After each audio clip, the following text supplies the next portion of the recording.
A park ranger in uniform speaks at a microphone on the left. Several people sit in the foreground facing the speaker, with a blue banner behind them listing various government departments. A wooden podium and maps are visible in the background. Lewis and Clark. It's a story of them, the men that went with them on this expedition, the woman who accompanied them to the Pacific Ocean and back with her baby. It's a story of all of the Native Americans that they met along the way, and the ones they didn't get to meet who were out doing their buffalo hunt. It's also a story about all the people who have come along since then. And this Tent of Many Voices is a place where all of those voices can be heard, so that people from different perspectives and different walks of life and different stories to tell can come here and tell their story. We're very fortunate to have with us today the Omaha Lodge Singers. So thank you very much, and we'll turn it over to you now.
Several people stand together in front of a dark banner with text about natural resources and U.S. departments.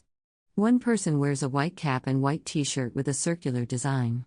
Another wears a dark cap and red shirt. A third person faces away from the camera.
It's just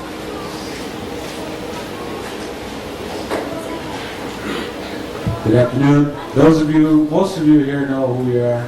We've got a few here that don't.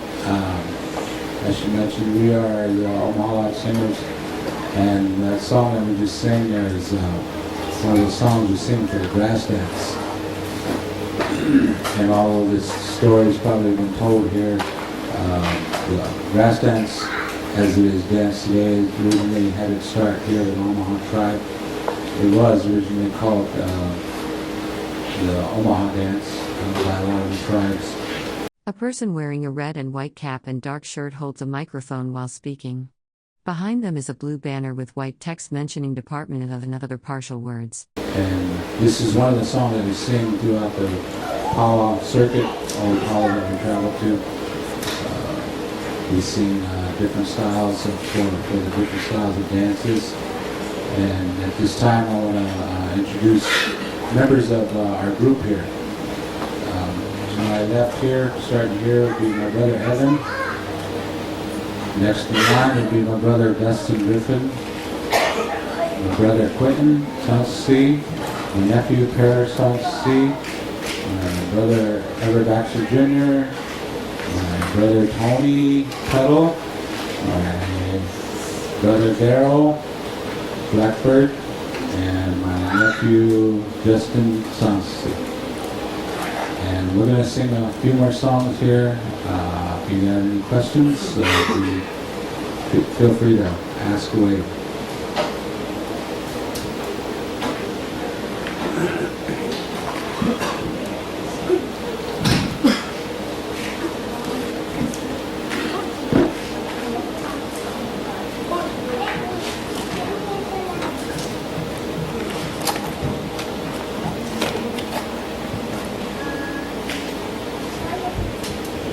Several people gather indoors near a wall with text. A person in the center wears a white head wrap and light-colored clothing. Others stand around wearing casual shirts in various colors. The setting appears to be an indoor community or institutional space.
A person in a white cap and white t-shirt with a graphic stands among several others at a table indoors.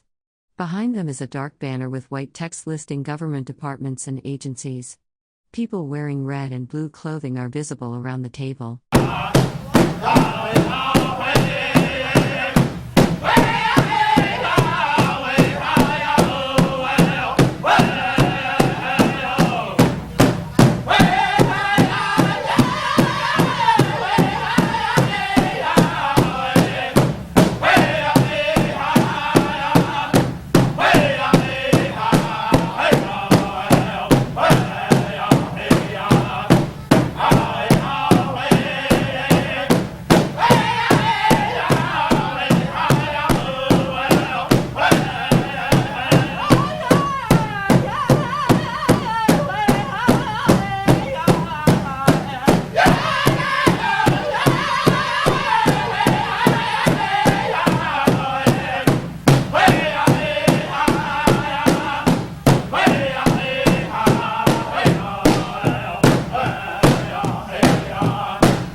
Any questions? Any questions?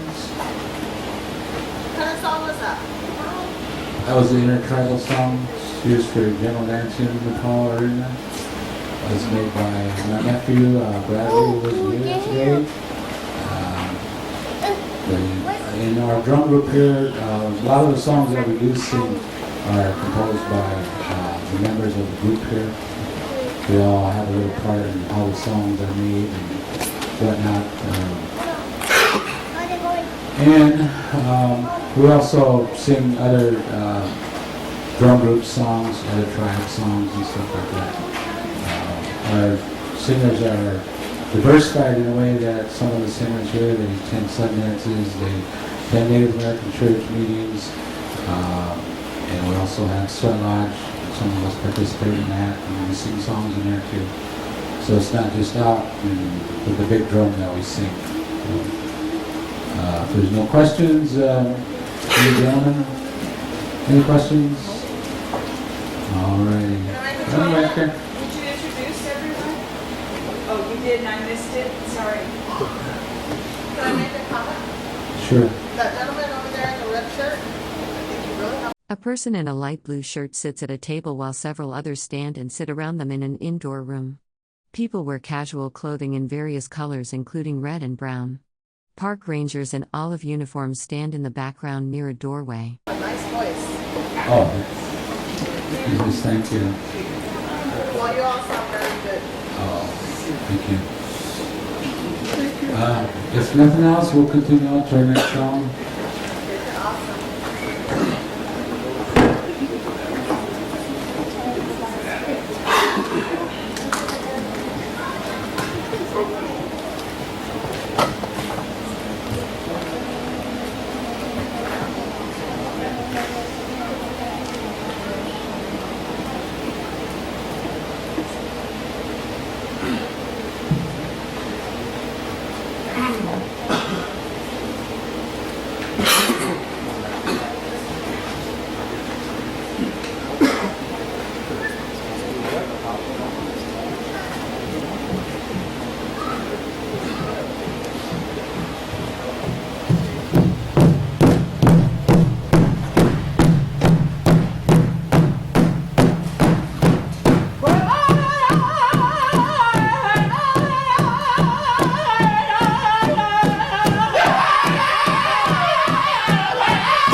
Several people stand in conversation beneath a dark banner with partial text visible referencing U.S. Army and natural resources. One person wears a white cap and blue shirt, another wears red. A person in the foreground displays a document labeled Omaha Nation State Basketball.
Several people sit at a table with a blue backdrop. A person in a white t-shirt with a circular logo sits in the center. Papers and documents are visible on the table surface.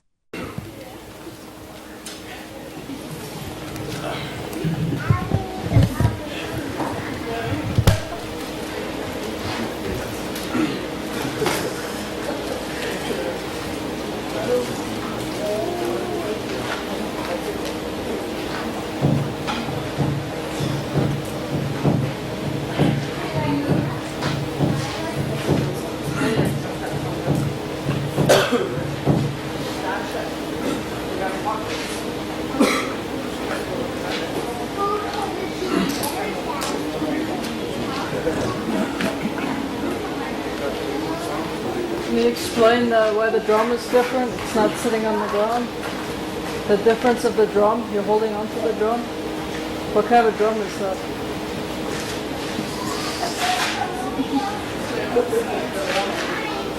I've seen drums that sit on the ground, but never that people hold on to. Can you explain that? It's not really a big different, any significance or anything. It's just the way that the drum is built.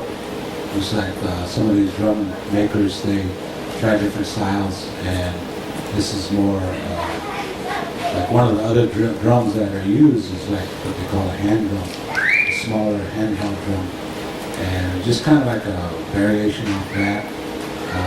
As far as any kind of real significance, it's just it's just not as thick as the regular drums.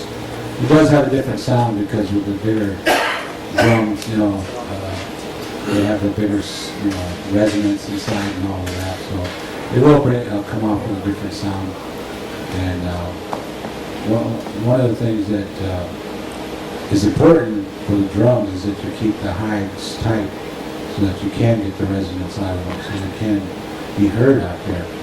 And right now, given the weather and things like that, the drum hides aren't real solid. So But yeah, to answer your question, is that it's just a different style that somebody made, you know. And it's up to the drum groups, I guess, what type of sound they prefer. This really isn't our regular drum. Our regular drum is like the ones that you mentioned, the bigger drums that sit on the ground. This is the one that we wanted to bring out of the shell, I guess we will. This particular drum here happens to belong to Tony here. This had come from his uncle, who has gone on to the spirit world, and he had left this drum with Tony here. So and that's another thing that a lot of our members here, you know, they do have their own drums. It's just a complete way of life. A group of people gather around a table in front of a backdrop displaying government agency names. Two people stand at microphones while others sit and stand nearby, listening. One person wears a shirt reading Omaha Nation state basketball. That we've adopted and adapted to, and it's just like almost everyday part of our life. Somewhere, somehow, even within the group here, we are always doing different things together. You know, we go to different places together. We spend a lot of time even away from the drum, you know, with each other. So that kind of, you know, that unity that this drum builds, it's very important, it's very sacred. And it's, you know, given us a lot of support. Any one of our members, you know, we have, one of them has a hard time, and the rest of us are there and try to back them up, and it just goes around and around, you know, so you know, we love it. We keep doing it, you know. We'll probably all keep doing this until we're ready to go, you know. So with that, you know, we're going to sing one more song. We're going to sing a round dance song, and those of you that want to get up and dance, you're welcome to dance, and that will about conclude our program. Thank you.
Several people stand in a circle facing inward in front of a banner listing federal departments and agencies.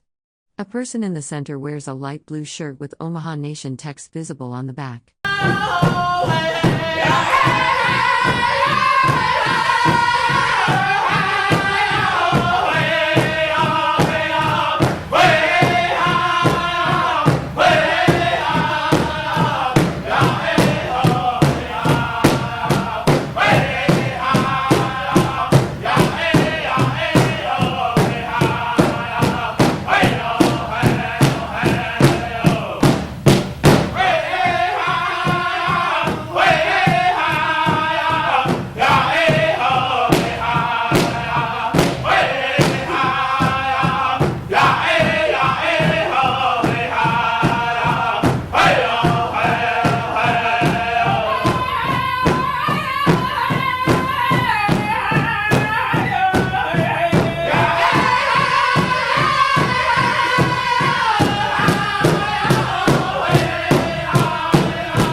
I thank all of you that attended, and that will conclude our program here.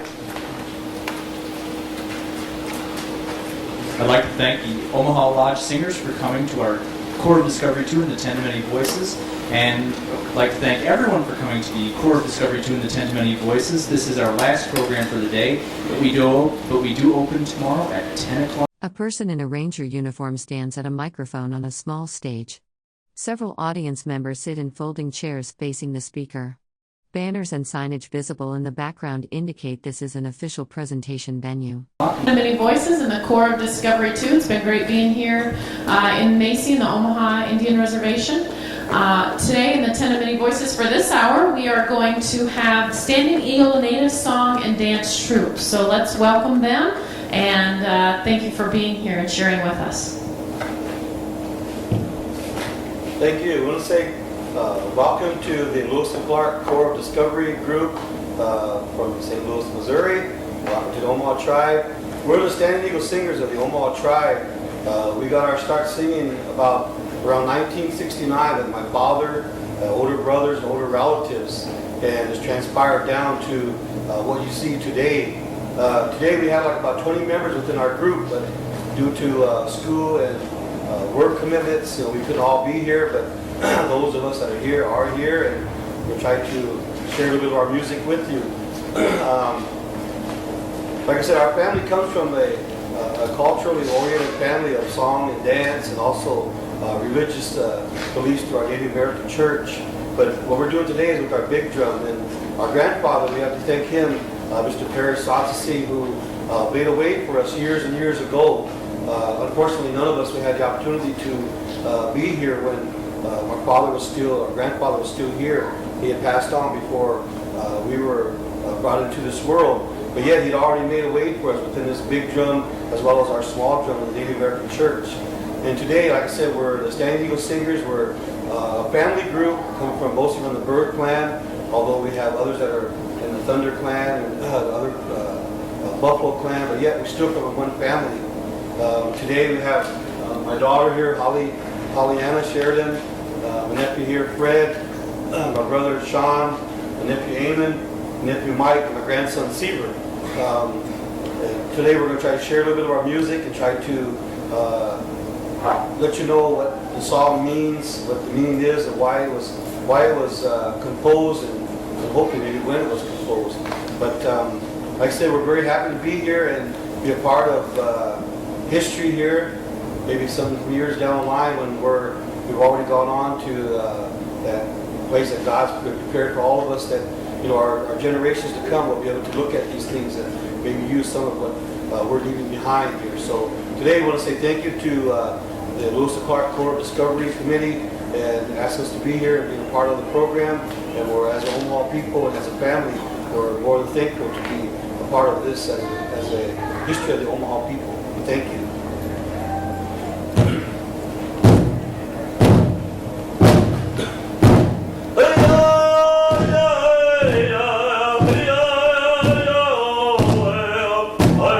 A group of people sit in a circle indoors, facing each other in conversation.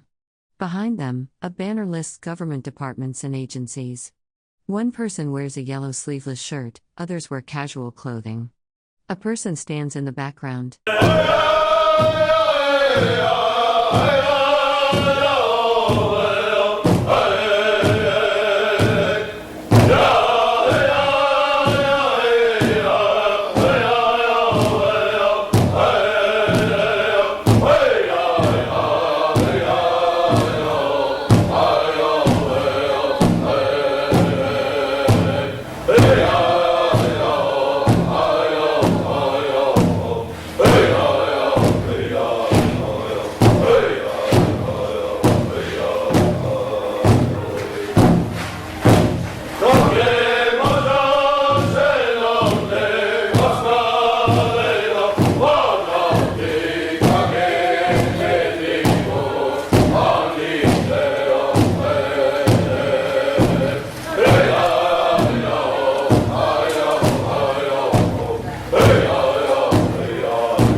Nation flag song. It was composed by my grandfather, Paris Sanssouci, after the First World War.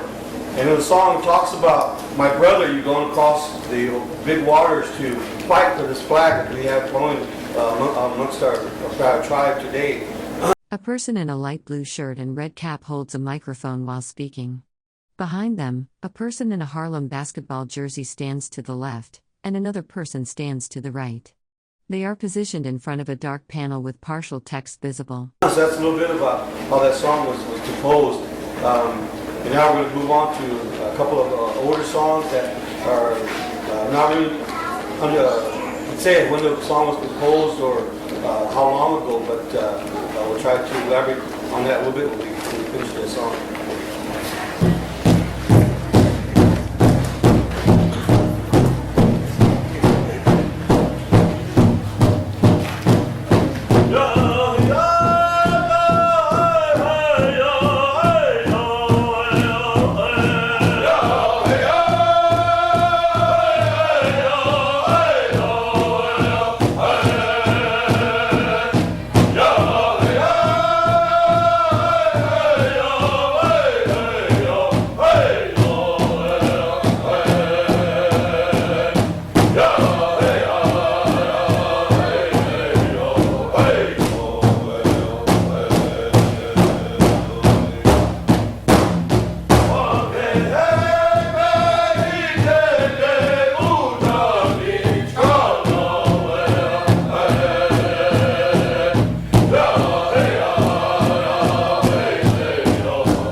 Seven people sit in a circle on folding chairs indoors.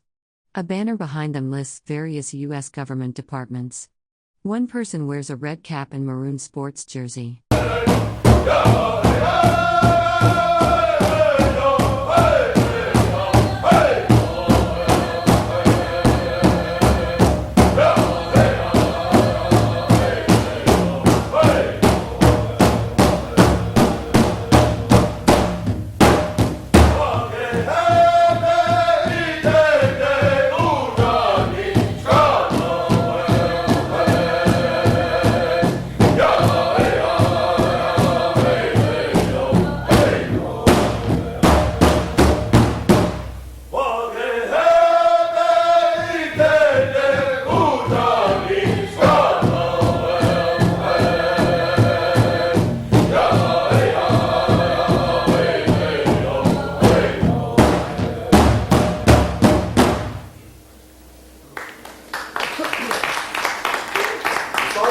Is known by Omaha people as the half-breed song.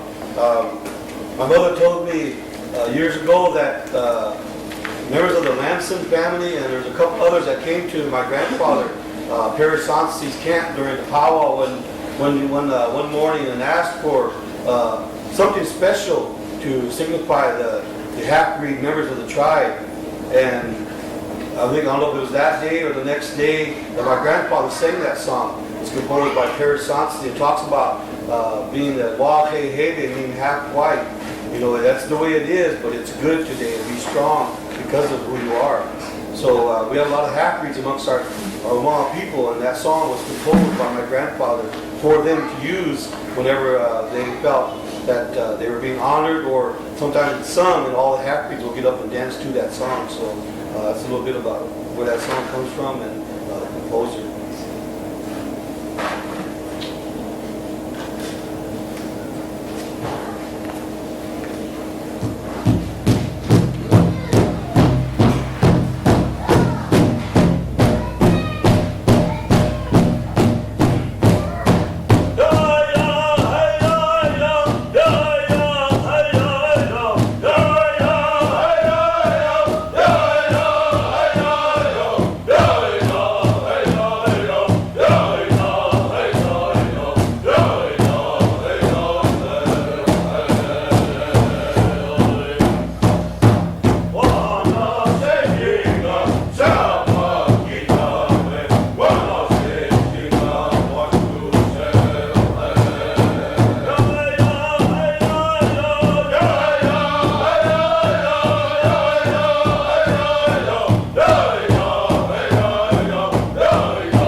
Several people gather around a wooden staff or pole. One person wears a Harlem basketball jersey with the number 20. Others wear red caps. A banner behind them reads partial text about natural resources and the Army.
That my grandfather had a hand in composing along the way, and it talks about a little soldier in this song. That's the exact date of when it was composed or like that is not known to myself, and I doubt any others do. But it's one of our older songs that we do have amongst our Omaha people.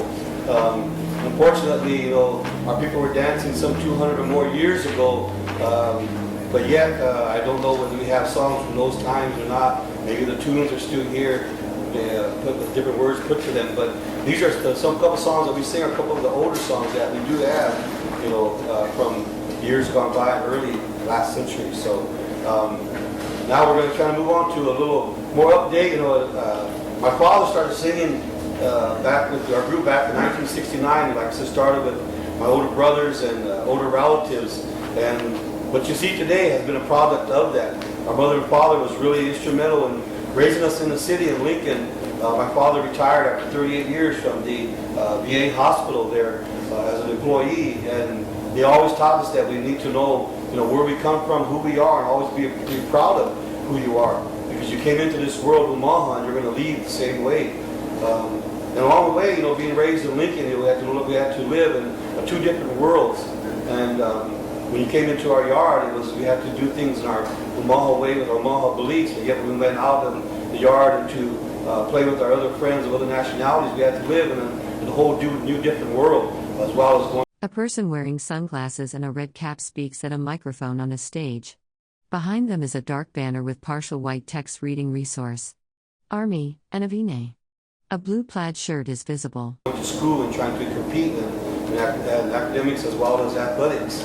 And so it was a little tough during those times, but after I got older, I understand that there's a lot more to being Omaha or Native or Indian, however you want to call it, whatever word you want to use. And at a young age, you kind of get away from those things, not thinking about them. As you get older, you start to get to feel that belief of being proud of who you are, and that goes for any nationality.